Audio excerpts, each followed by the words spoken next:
Original just home reaction. This is why the French police are so brutal by channel Kraut. The modern French police was built by Frenchmen who had worked with the Nazis during the Second World War. Okay, that's what? Really? Oh, that's some next level shit. All right. Obviously, I didn't know the French police were brutal in the first place, so this title, like, what the hell? Now, if I were to guess, like, why is this the case? The one thing I'm going to guess is because I think because of all the revolts that happen. Revolt, is it what you call revolt? Riots, whatever. That happens in France a lot, a big number of it, right? Even Top Gear was making fun of it. But then again, they make fun of everything. So, obviously, I don't know much about this. And to some, it feels like, oh, you don't know anything. You're talking out of ignorance. Yeah, probably, right? Because, like I said, I don't know anything. So, I am talking out of ignorance. But to me, it feels like, since the French Revolution, I guess, I don't know, France has this kind of a deep, revolt type of culture, right? Who revolt a lot. And, any type of riot, revolt, protest of any kind is good in any government or any democracy, let's just say, or any place, not just democracy, to make sure that nothing goes out of too much, nothing goes out of hand, right? To keep whatever is in control, whatever entity is in control, to keep their feet over fire or whatever the term is. It is important. But sometimes it can also be too much. Now, I don't know why riots happen or what, but it feels like it's always in the news. French riot here and there. So, I don't know. So, that might be one of the reason why police might think they're under, fire or something. Again, I'm not, defending police. I don't know the situation, right? And regardless of what the situation is, police are supposed to protect people regardless of anything. Now, it is understandable if police, when feel threatened, they can see civilians as enemies. I mean, look at the United States, right? There are lots of documentary I've seen where people actually talk like they are in some kind of a warfare or some war zone. Your life can end in an instant. I mean, obviously, guns are legal in USA. I don't know I'm pretty sure it's not in France, right? So guns are legal in USA. So their training is really intense, and police can feel threatened in that way. But France feels like just amped up version of that. So I don't know. I don't know how instability is there, right? Now, there was a recent riot. I don't know when it was, but I'm pretty sure it was in last year or something, which was immense. Way too many cars were burned, way too many collateral damage happened. And every few years, if you go back, you'll see these riots and damage and things like that. So I don't know. Is political landscape that unstable in France, or they have to do this kind of a revolt all the time? I don't understand that. Like, understand revolt, but there is something is too much. Everything has to be in moderation, otherwise it's become way too out of hand, right? I mean, French Revolution itself is the example of when revolution, revolt go out of hand, what happens, right? So I don't know what is the detail behind it. Obviously, Kraut will tell me in detail, I guess, because this is one topic I have literally no knowledge about, apart from the history, I guess. So this is going to be interesting. Let's watch it. Damn, this video was restricted, apparently. As soon as YouTube saw this, like, oh my god, let's restrict everything. Right? I'm pretty sure I saw 2 separate notifications before even the video starts playing. Are you sure? Are you sure? Like, yeah, man, I'm sure. Come on. I'm subscribed to the channel. Why does YouTube ask me all these things when I'm already subscribed to the channel? Like, I wouldn't know what kind of I don't know. If you subscribe to a channel, like, you kind of let go of all the loose feeling or whatever you had. Nobody's going to get angry like, oh, why didn't you warn me? I'm subscribed to the channel. I don't know. So let's do this one. This video is about police brutality in France. You probably noticed yourself that the French police repeatedly makes the news for excessive police brutality. And in this video, I will try to explain to you why this is. There you what go. Institutional developments and historic events led to the French police being so notoriously violent. As you can probably imagine, some of the things shown in this video are in French, such as an article in protest written by Émile Pourcer. I could not find an English translation of this article, and it is useful to know at least a little bit of French when talking about France. Speakly is a language learning app made by 2 polyglots that can assist you in learning foreign languages, no matter if you just want to pick up the basics so you are able to read a few texts, or try to become fluent and converse with people. Speakly is a great means by which you can get into learning a language. Speakly is available on both web and mobile, and you can click the link below to get right into learning any languages. Speakly will provide you with a daily 30-minute long language exercise, together with music recommendations to keep you refreshing your skills and make learning a routine. So it is intended to make the language you want to learn a part of your life, which really is the best way of learning a language. You can start learning with Speakly right away by using the link in the description. You will get a 7-day free trial, and if you sign up for a year, you'll get a 60% discount. Thank you very much to Speakly for sponsoring this video. The French government has said it is considering all options, including declaring a state of emergency after a third night of escalating violence and rioting in cities and towns across France. Well, I had to remove the news part. YouTube, I think that's why YouTube gone crazy. I don't know.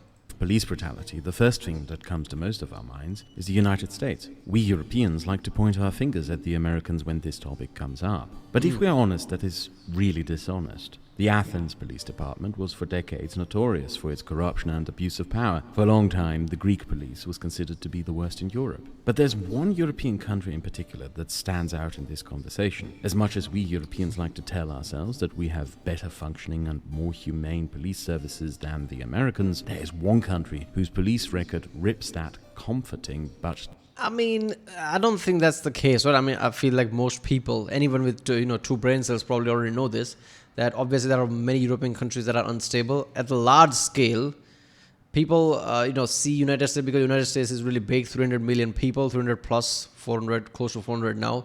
It's the richest country in the world. In that scale, they probably measure. Otherwise, obviously, there are other countries that are more extreme. Other big country, France is definitely the one people think of when they think of anything revolt. You can even hear people make jokes about it here and there, right? So I think the biggest reason is because US has a legal gun system, right? Anybody can carry a gun, and that's why it's kind of more under microscope or something. Yeah. dishonest illusion to shreds. The French police. The French police constantly and consistently makes headlines for its notorious police brutality. The brutal methods with which it disperses crowds, excessive violence, killings, and racist abuses of power, mostly focused in and around the police department of Paris. Why? Huh, I didn't know that. That's something. To understand why, we have to go back to the 1940s. After the French defeat of 1940, France was divided up into two zones, one occupied by the Germans, the other under the governance of the Vichy regime of Marshal Pétain. This is one of the most painful chapters of French history. The Germans plundered France. Billions in goods were extracted, and the occupation regime was infamous for its brutality. And one of the most painful segments of this chapter is what became known as collaboration. A core fact about the Second World War and the Nazi terror over Europe is that the majority of the crimes committed by the Nazis would have never been possible were it not for the cooperation of the institutions, structures, and peoples of the places the Nazis occupied. It was the interior ministries, and in particular the police forces of occupied countries, on which the Nazis mainly relied for the enforcement of their occupation order, but also for the organization of their crimes. The Nazi operations of rounding up, deporting and massacring Jews were called Polizeiaktionen for a reason. From Norway to France to Greece, the Jews who were deported were rounded up by local police who collaborated with the Nazi occupiers. Ooh. The police in Nazi Germany was under the authority of the Sicherheitsdienst,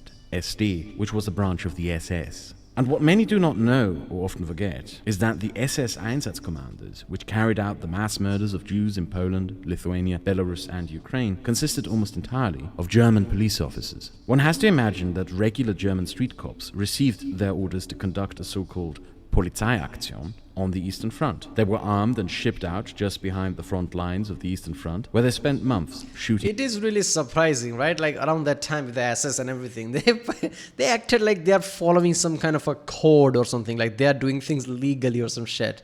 Even though everything about that is like, we are doing this because we believe in this extreme ideology, right? When you see some documents about that every time, you just feel like, I mean, are you trying to, make sure through the history that if you win, you can basically say that this was orderly or something, it wasn't chaos? Because that always surprises me. You're doing all these things as, it's like some written law or something. Like, we have to do this, put all the people in the train, I guess do this and do that. Like it says in the rule book, like, come on. That was so, every time I hear that, it's so fucked up. Like you're doing this very casually.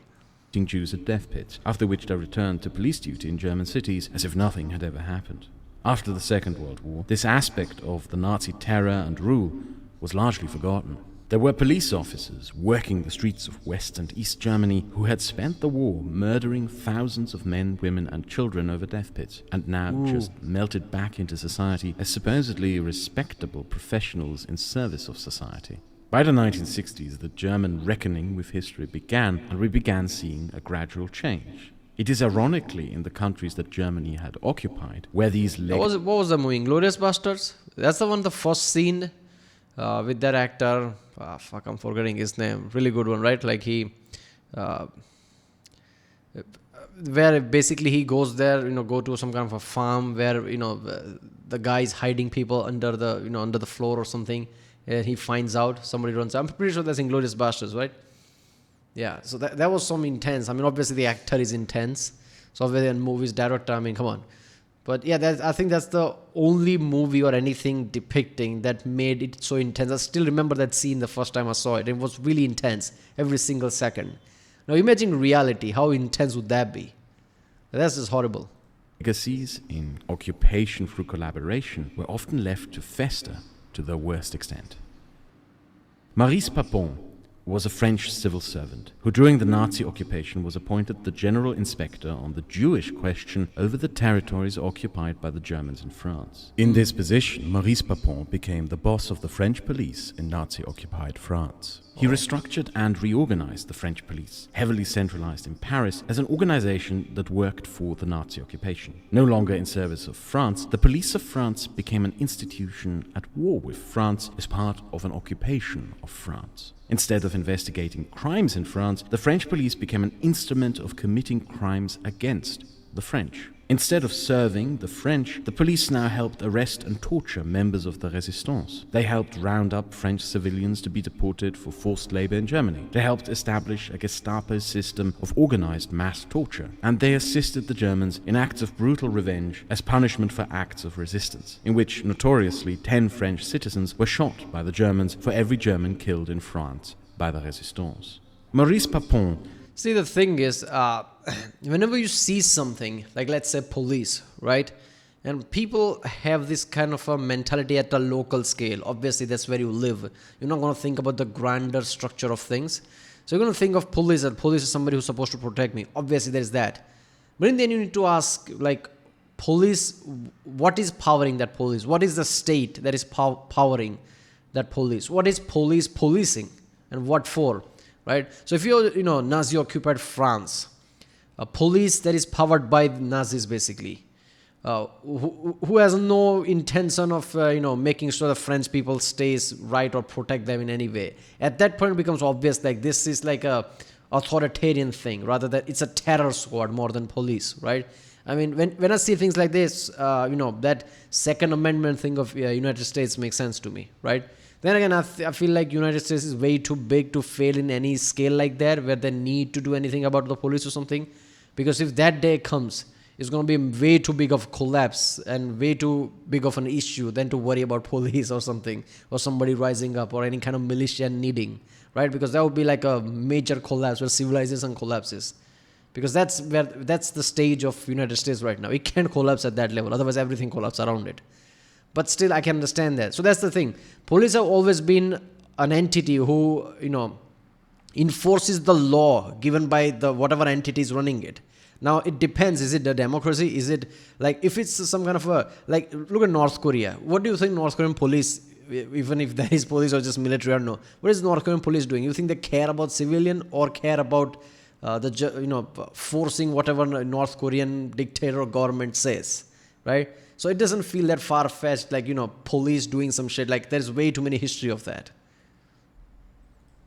Was also in charge of rounding up the Jews of France for the Nazi final solution. He was, however, incapable of rounding up most French Jews. French citizenship made their deportation difficult. However, non-French Jews fell into a legal grey area, especially Jews from countries that the Nazis had occupied. Those became stateless and would become the primary victim of Maurice Papon, the police he commanded, and the Nazi authorities to who he handed them over. Maurice Papon personally organized, ordered, carried out, and oversaw the deportation of 76,000 Jews from France to Auschwitz, of which only 2,500 survived. The main logistical center that Maurice Papon built to organize all of this was the infamous transit camp at Drancy. After the war, Maurice Papon forged a document.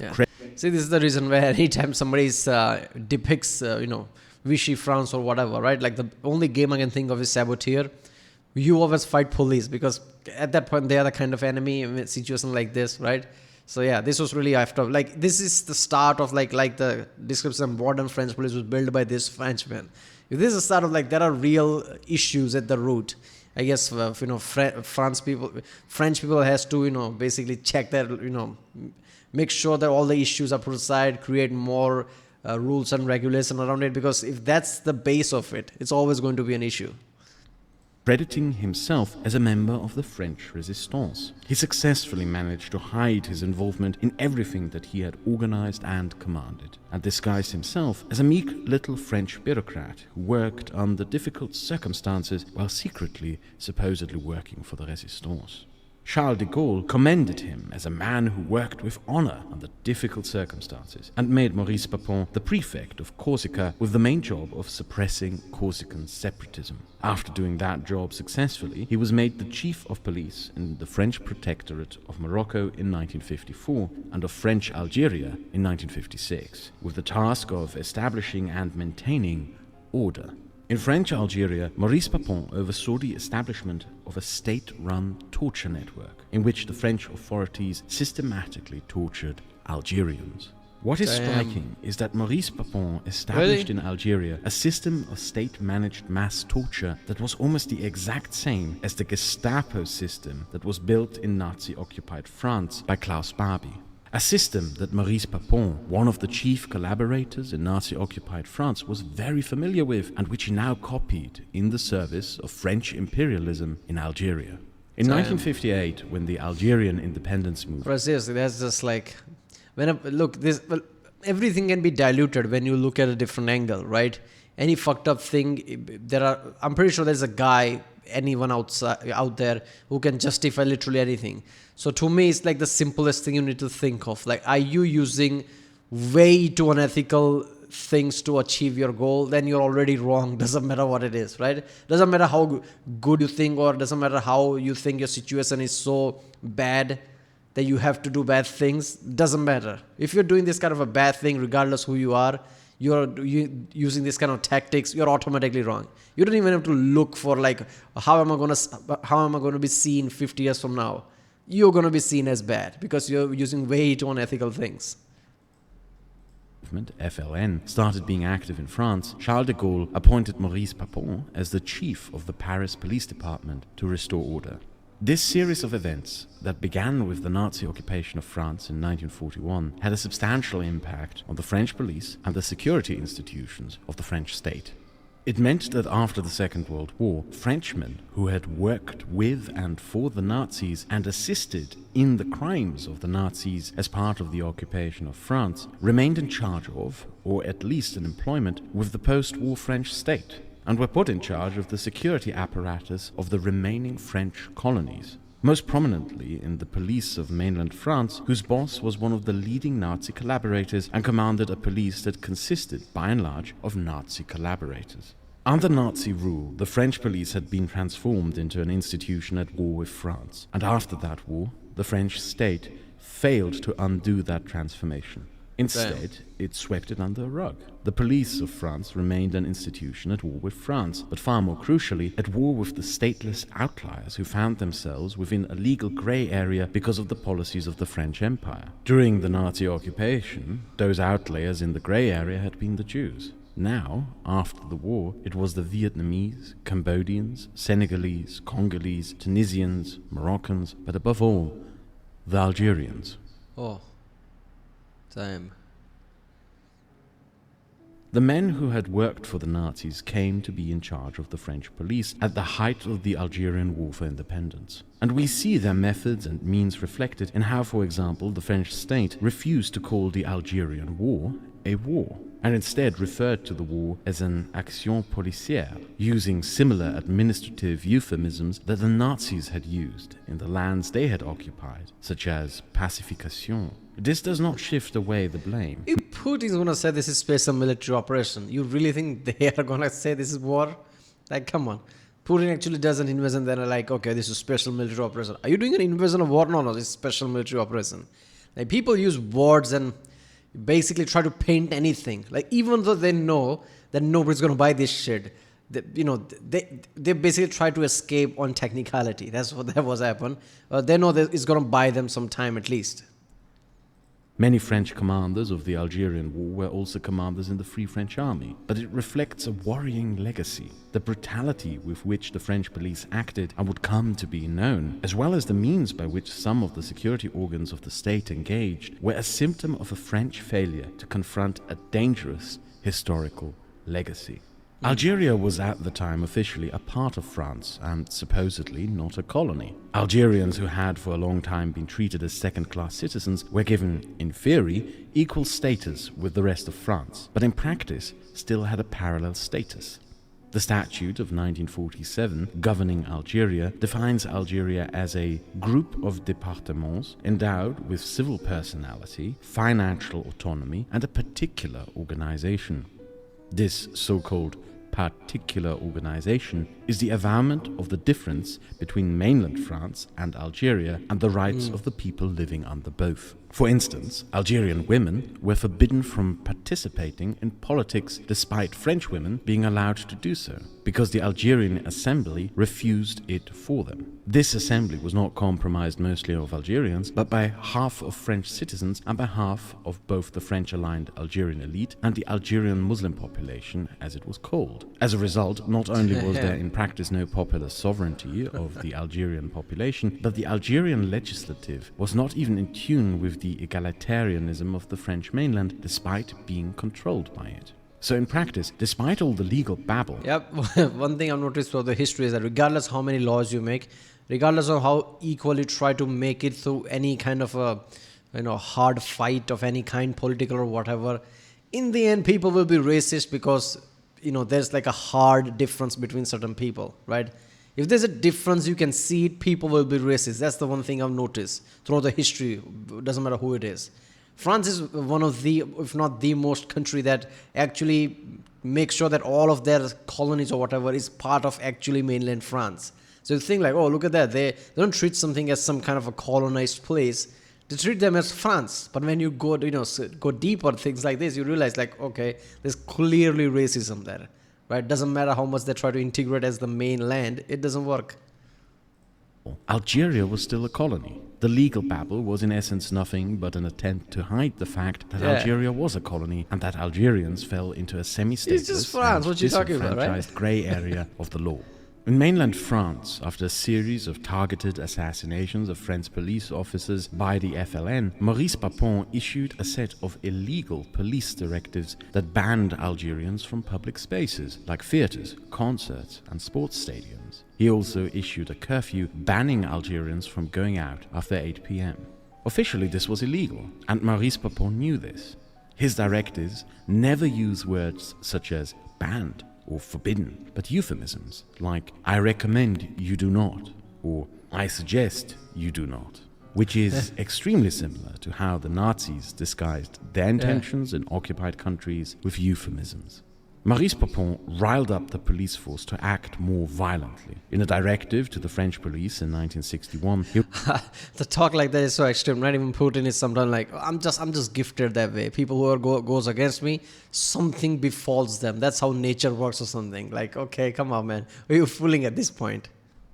Wrote that for every strike against a French policeman, the French police shall strike back tenfold. A directive that is eerily reflective of how under the Nazi occupation 10 French citizens were always shot for every German killed by the Resistance. A reference and instruction that many in the French police, who once had worked as Nazi collaborators, would have probably understood. Maurice Papon basically gave the French police a license that if they saw an Algerian out at night or at a theatre or cinema, they had the permission to drag those Algerians away and beat them to death. What? Maurice Papon also did something else. As mentioned before, when he worked in Algeria, he oversaw and managed a system of systematic torture targeting Algerians that was almost an exact copy of the Gestapo torture system in Nazi-occupied France against the French resistance. When Papon became the police chief of Paris, he imported this torture system back to Paris from Algeria, constructing an institution of systematic torture run by the Paris police, in which Algerians were arbitrarily arrested, brutally beaten, had their fingers cut off, waterboarded, and often even killed.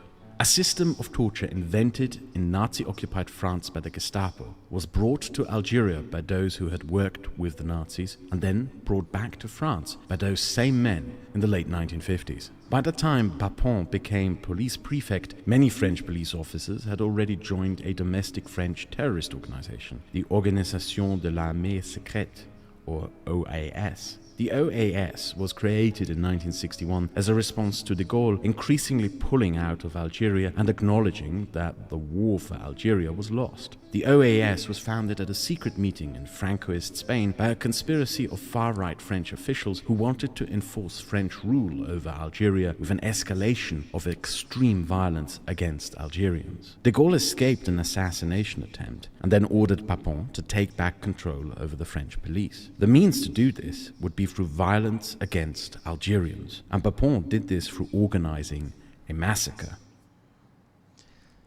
I mean, damn, I didn't know this level of shit. I mean, when you really think about it, like after Nazis occupied France, of course there's going to be long-lasting effects like this, but I really didn't know this. Like, I didn't know this level of instability was already the root of it, especially the police department. Police department is like one of the keys, it's like one of the pillars that runs society. If it has this kind of an issue, I mean, they need to address this really hard. Otherwise, I don't know, man. So yes, I can see the protest, right? Because of this, I can see all the issues. Like I said in the start of the video, I'm really ignorant on this topic. Obviously on the top it feels like there's way too many protests, but who knows? When you see things like this, like, okay, some of them, or most of them might be justified. If there is a, if you anything at your root that even resembles or has anything to do with Nazis, you're gonna be fucked, right? That's what it is. Most people to whom I have mentioned this are somewhat confused when they first hear of this. When I say the words, the Paris Massacre of 1961, many think that I'm just making this up, or are shocked of this assembly of words.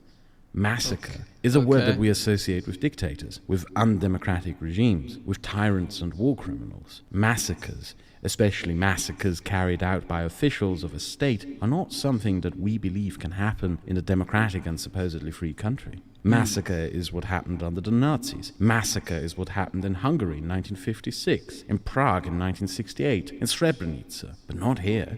Not in Western Europe, not in a republic, and certainly not in the land of liberté and égalité. But that is... I mean, are we forgetting French Revolution? I get it, the time is different, but yeah.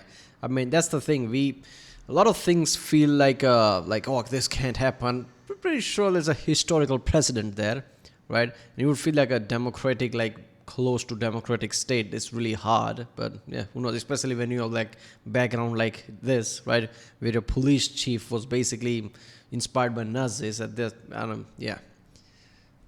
This is exactly what happened on the 17th of October 1961 in Paris, organized by Maurice Papon and the French police that he commanded. On that day, the FLN and Algerian labor unions had called for a protest in Paris against the directives and curfew issued by Maurice Papon that discriminated against Algerians and in solidarity for Algerian independence. Around 30,000 Algerians came to peacefully protest in Paris, and around 7,000 French police officers then committed the massacre. They drove Algerians into street corners and shot them with pistols and machine guns. They viciously beat Algerians to death. They rounded up 7,000 Algerians and transported them to the Palais du Sport and warehouses outside of Paris that had been rented by Maurice Papon in preparation for the massacre. They did so with city buses that had been confiscated at the orders of Maurice Papon. In these places, the Algerians continued to be beaten and several died. But probably the most famous place of that massacre that night is the bridge at the Pont Saint-Michel over the river Seine. At that bridge, the Paris police rounded up dozens of Algerians, broke their arms and legs, and then threw them from the bridge into the Seine. That's just heavy. Drown. What is extraordinary is that we do not know just how many Algerians... That's just heavy shit, man. How I don't know about this, right? We know Tiananmen Square and things like that. China, how the fuck we don't know about this? This is not the topic. I'm pretty sure of all the things I've seen, I've never heard of this topic in the first place, right? So this is effed up. People actually debate if this can be called massacre or not. It's some technical term that people don't know how to... I mean, it's a massacre. It's how much technicality at this point. Of course it was a massacre. Look at this shit. It's horrendous. I didn't know this happened. 1961, damn. were murdered by the French police that night. We can only guess, and we only have estimates. The first to research estimated that around 30 to 40 Algerians were murdered. Today we know that at the very least 300 Algerians were murdered, and by some estimates up to 500 Algerians What? or possibly That's a even big more number. were murdered that day in Paris, in the open, for everyone to see, by officers of the French police. There are even pictures of the massacre as it unfolded on the streets, I squares. mean, look, it's really hard to visualize, but like really try to process it. Like imagine when you go outside, the feel of the area is that people are actually trying to kill you. People are actually dying. 500, like imagine that number. Imagine those kind of people. 500. I mean, that's a big ass number, right? When you see people are just actively killing people, like how do you process that I'm living in a civilization? How do you, like I'm in France. How are you in France, right? How do you process that, right? When your state, when your chief of police have like, basically how Nazis, did in their time, actually actively trying to kill people. And that's what you're seeing, that's what you're feeling when you go outside. The level of terror that would bring you, right? Like at that point, like everybody has safety of their state, everybody has safety of their government. But when that goes away, how does that feel? It's so horrible when you really try to process it. And even that wouldn't cross like 50%, right? Like how it would have actually felt there. Like you can't really properly imagine anything 100%, right? It's one thing to think about right now and another thing to be there. Doesn't matter how hard you imagine. So this is really horrendous whenever you think it. Like this is just effed up completely. That 500 number is really big when you really think about it. Like this is not some trenches war zone, right? This is police and this is inside some city. 500, that's a big number. Squares, bridges, and subways of Paris. Yet for a long time this was almost completely unknown. The newspapers of the next day do not mention what happened. Some of them What? mention a few scuffles or riots. The How New the York fuck Times that happens? downplays the events of the night and blames the Algerians. And the reason why we do not know how many were killed or who they were is that everything was covered up by the police and chiefly by Maurice Damn, Papon. that's some next level He shit. had meticulously prepared the massacre of this night. That's some psychological warfare for everyone, every single citizen. Like, okay, that happened, but then, like, have the power to hide it the next day? No news talks about that. Imagine being a citizen at that point, like, no news talks about it. Like, what the fuck? The level of power play that is. Like, level of fear that would enlist in every single person that lives there. That's some next level. The Algerians who were rounded up were detained in warehouses and stadiums, mainly in the Palais du Sport, and relentlessly beaten for days, during which dozens more died. Those who survived were rounded up and deported back to Algeria. By the 20th of October, 3 days after the massacre, Ray Charles performed a famous concert in the Palais du Sport, where just a day before 7,000 Algerians were detained, beaten, and possibly even over 100 murdered. The slums around Paris, in which Algerians had lived, were bulldozed into the ground. We know these Algerians were men and women. We know they came from impoverished rural Algeria, and we know that they worked low-income jobs in Paris and other French cities. But the infuriating... Alright, I'm not gonna lie, this is way too big of a scale than I originally thought, alright? Like, they actively did this, try to hide it from everybody, like, damn, that's just effed up. thing is that we do not know their names. Only a few of them are known to us. In the weeks after the massacre, when bodies washed up the Seine river banks, the Paris police would clamp down on any opened homicide investigation by rural police departments. The corpses Police are were doing this. confiscated, written off as suicides or death by drunkenness of random homeless people. The bodies were then burnt and the ashes scattered in the graveyards of the unknown homeless and I'm vagabonds. sorry, I'm just getting pissed off at this state. Like, I understand like corrupt police, I understand police brutality as well. I've seen many cases of that. But police systematically, surgically doing all these type of operations where they're trying to hide and do everything. Like, I don't know, man, I understand right at this point, right? But I'm surprised like how this wasn't some last straw at that point where every single person like revolted. Like, I don't care how I feel about whoever. I don't care if I'm racist or not. Police can't do this. Like, this is one of the things like this shouldn't happen, right? Even if somebody don't like certain political thing of place, they have to agree on like police doing this is way too extreme, right? I'm surprised how this didn't explode into anything, right?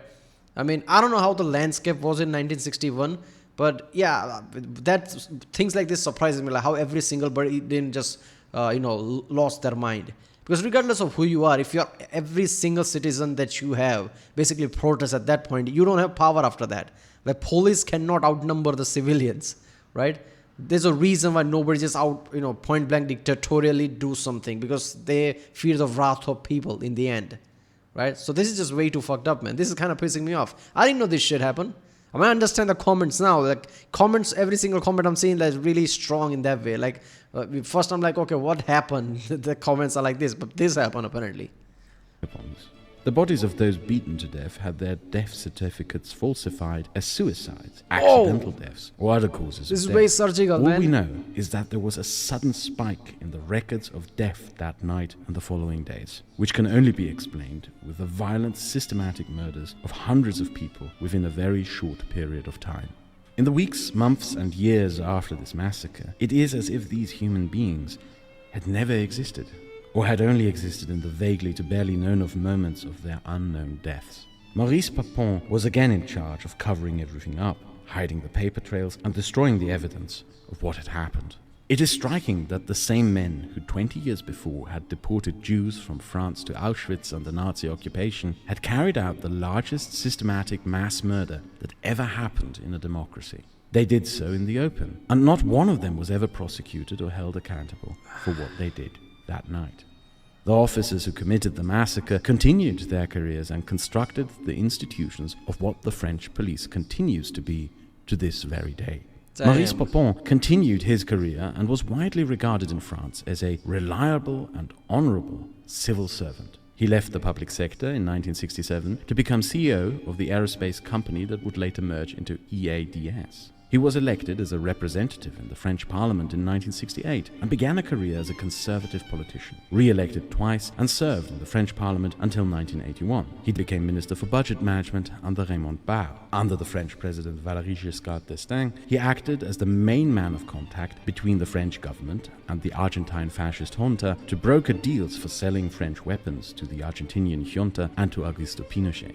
After his parliamentary career, he was elected and continued to work as the mayor of the small French town of Saint-Amand-Montrond.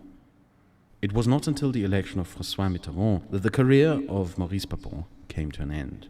The election of the first socialist president in almost 30 years allowed for matters that were unquestionable in the decades before to be reopened and questioned again. People whose reputation was first untouchable suddenly became closer examined. Questions began being asked about Maurice Papon and what exactly he had done during the Nazi occupation. Robert Badinter became French Minister of Justice, a French Jew who had survived but whose father and many members of his extended family had been deported to Auschwitz and murdered. Maurice Papon's carefully crafted self-image of the reliable and honorable civil servant began to unravel. It was revealed that he had probably forged his membership in the Resistance, and gradually the fact that he was the man who had organized, ordered and carried out the deportations of Jews from France to Auschwitz came to light. At the age of 77, he was finally put on trial in 1997 and sentenced to life in prison in 1999. He only served 3 years until being released on health issues in 2002 and died in 2007. Maurice Papon. At that point, like, look at that, you're going to be prison life, like what, 2-3 years? Like, come on, look at his age.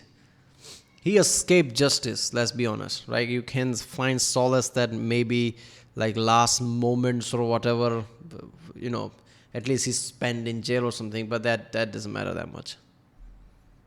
Was, however, never held to account for the Paris Massacre of 1961. Not one of those involved ever was. That event almost completely disappeared from the collective memories of a nation, but it ultimately refused to be forgotten.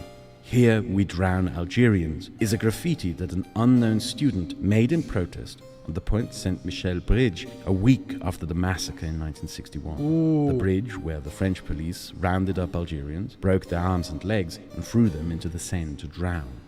The graffiti was cleaned away, but throughout the years, the picture and the graffiti came... See, that's the one thing I think of French people, right? Like, regardless of what, at least they're vocal. Like, this is really important, right? Lots of other places, this might not have happened, but this is because of France, this happened. Like, some of the students didn't let this die, right? We literally did these graffitis, whatever type of thing they can do. So at least that one thing I always like, you see the revolts all the time in France, but at least you can take like, they're not going to let something go. At least they're going to be vocal somewhat here and there. Back, over and over again. The phrase became almost a sort of motto of remembrance, of raging against forgetting, and of protest against the crimes of the French state. As mentioned before, the 1980s were a time in France in which all certainties suddenly were open for questioning again. Back in 1961, on the 31st of October, the police officer Émile Portier, a veteran of the French Resistance, anonymously published the following protest letter directed toward the public, titled "A Group of Republican Police Officers Declare." It is a harrowing account of what happened that night on the 17th of October, of Algerians beaten in police custody until their organs burst, and having their fingers cut off by sadistic police officers while the police chief just watched. Of how police officers systematically destroyed the documentation and IDs of Algerians before murdering them to destroy evidence of their existence. How police officers tied up Algerians. Okay, I'm a very visual person. I don't know if you know. All viewer of mine would know that I've said that many times in previous video. Whenever I see something, I kind of visualize in my head. I don't know how many people are like that, but I go too deep with visualizing. I don't know, some form of OCD. I don't know. So this is why sometimes you see, sudden like my facial emotion changing, because whenever he says something, I'm visualizing in my head. And the more fucked up the scenario, the more fucked up my emotions will be at that point. And it's just like, when you really think about this, it's just like, God, this is so effed up. Courtyards of police stations, doused them in gasoline, and then burnt them alive. Émile Portier's complaint did not have the effect he intended. There was no public outcry. Instead, Maurice Papon launched an internal police investigation to find and punish him. But Émile Portier's letter did play one important role.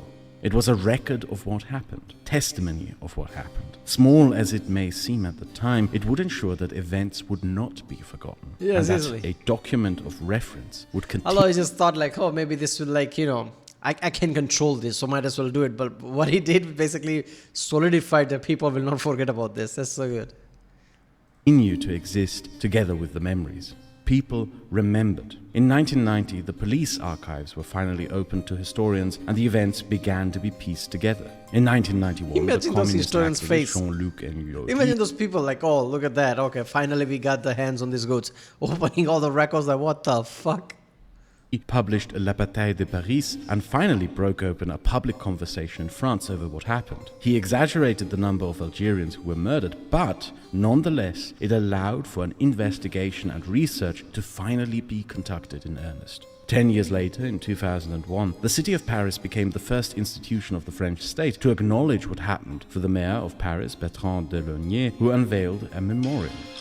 But it is here, in this acknowledgement, that another big mistake is made in remembering. Neither the city, its memorial, or the Republic ever acknowledged a responsibility for what happened.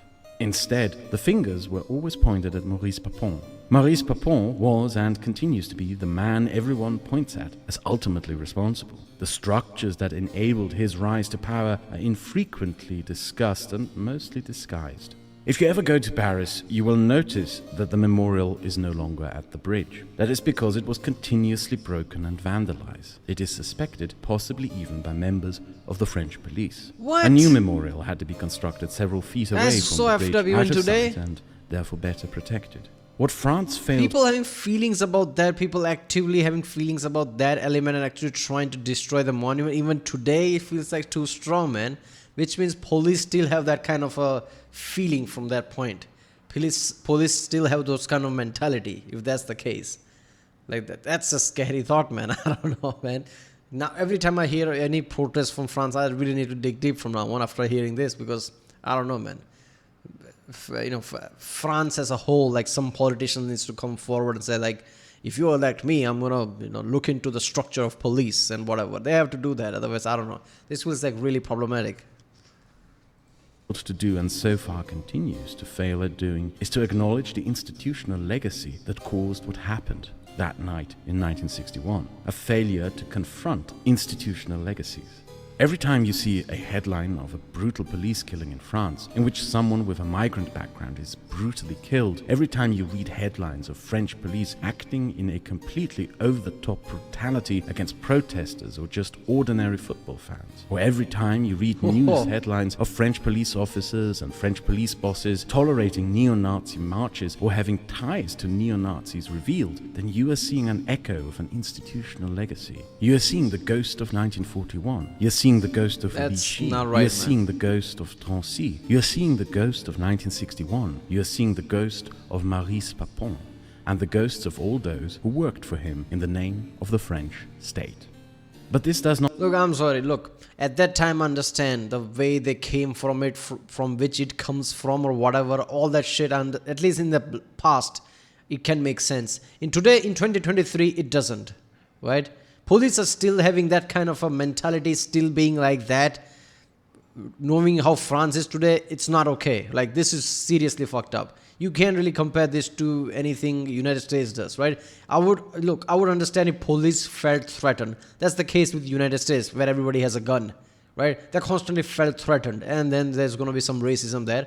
But when you have legacy like that, and you still carry over and have that kind of mentality, right? Still that kind of a racism that is deep inside you as a whole police structure.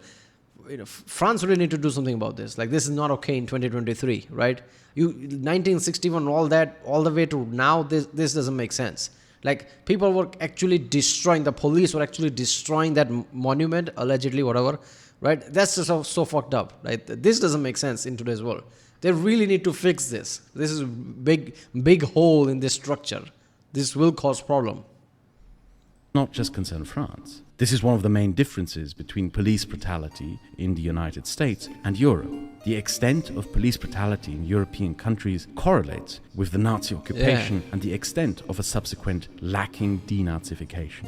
I mentioned Greece at the beginning of this video. Greece used to be notorious for its brutal police. Some of you in the audience who are old enough may remember the brutal police murder of the Greek teenager Alexandros Geropopoulos in 2008 and the widespread riots that this murder caused in Greece. Damn. The majority of the Greek population was active in the resistance during the Nazi occupation. By some estimates, up to 2/3 of the Greek population were active in the resistance against the Nazis. But there were also Greek collaborators, and most of those were Greek police officers who the Nazis relied on to occupy and brutalize Greece. Most infamously, the police... Every time I hear this pisses me off, and I'm sure there are way too many places like this. Police reflects on the state, and if your state is no longer what it was and police still act like that, that's a big issue. You really need to fix this at this point. And if something is way too big enough, like, I don't know, like France government and everything, I don't know how easy or hard it's going to be, because I don't know, right? Is it even possible? Can you even do that at the core level? Or is it just established, like it's just, effect of it is just going to stay there? Doesn't matter what you do. Because this is really fucked up, right? You can't just destructure something completely and just build up. I mean, I guess you can do that, but to a grander scale, it feels weird. Like, I don't think it's possible. And if that's what's required to basically fix and denazify anything, right? I don't know how it's going to happen, right? But this is a big ass problem. I mean, I had no idea about this, like about police in France. Like, damn. The Thessaloniki, who rounded up and deported the Jews of Salonika to Auschwitz. After the Nazi occupation of Greece ended, civil war broke out between monarchists and republicans. The British intervened to support the monarchists, who eventually won the civil war, and a far-right military dictatorship came to power in Greece with British support. In a cruel twist of historical irony, in a country that had largely resisted the Nazis, it was the people who had worked with the Nazis who ended up in charge of the state after the Nazi occupation. These included the Greek policemen who had worked with the Nazis in the deportation of the Jews and the brutalization of the Greek public. And those Greek policemen who had collaborated with the Nazis consequently created the oppressive and violent police institutions that Greeks rioted against in 2008. Police brutality in Europe, unlike the United States, is more often than not a legacy of authoritarian regimes and states. It is in part a legacy of communism. In the early 2000s, 3 out of 10 German police officers were former Stasi, and it is notable how there was more police brutality in East Germany compared to West Germany. Police brutality in Europe is also a legacy of fascism. One only need look to Spain to see that. But the places in Europe where police brutality is the worst are those that were occupied by the Nazis, where the police then worked with the Nazis, where the police was turned into an institution on a war footing against its own people, and where little to nothing was done after the war to remove those people or change the institutions after the end of Nazi occupation. This is why the French police is so notoriously brutal and violent. French police brutality is a legacy institution of the Nazi occupation. Yep, there you go. So, yeah.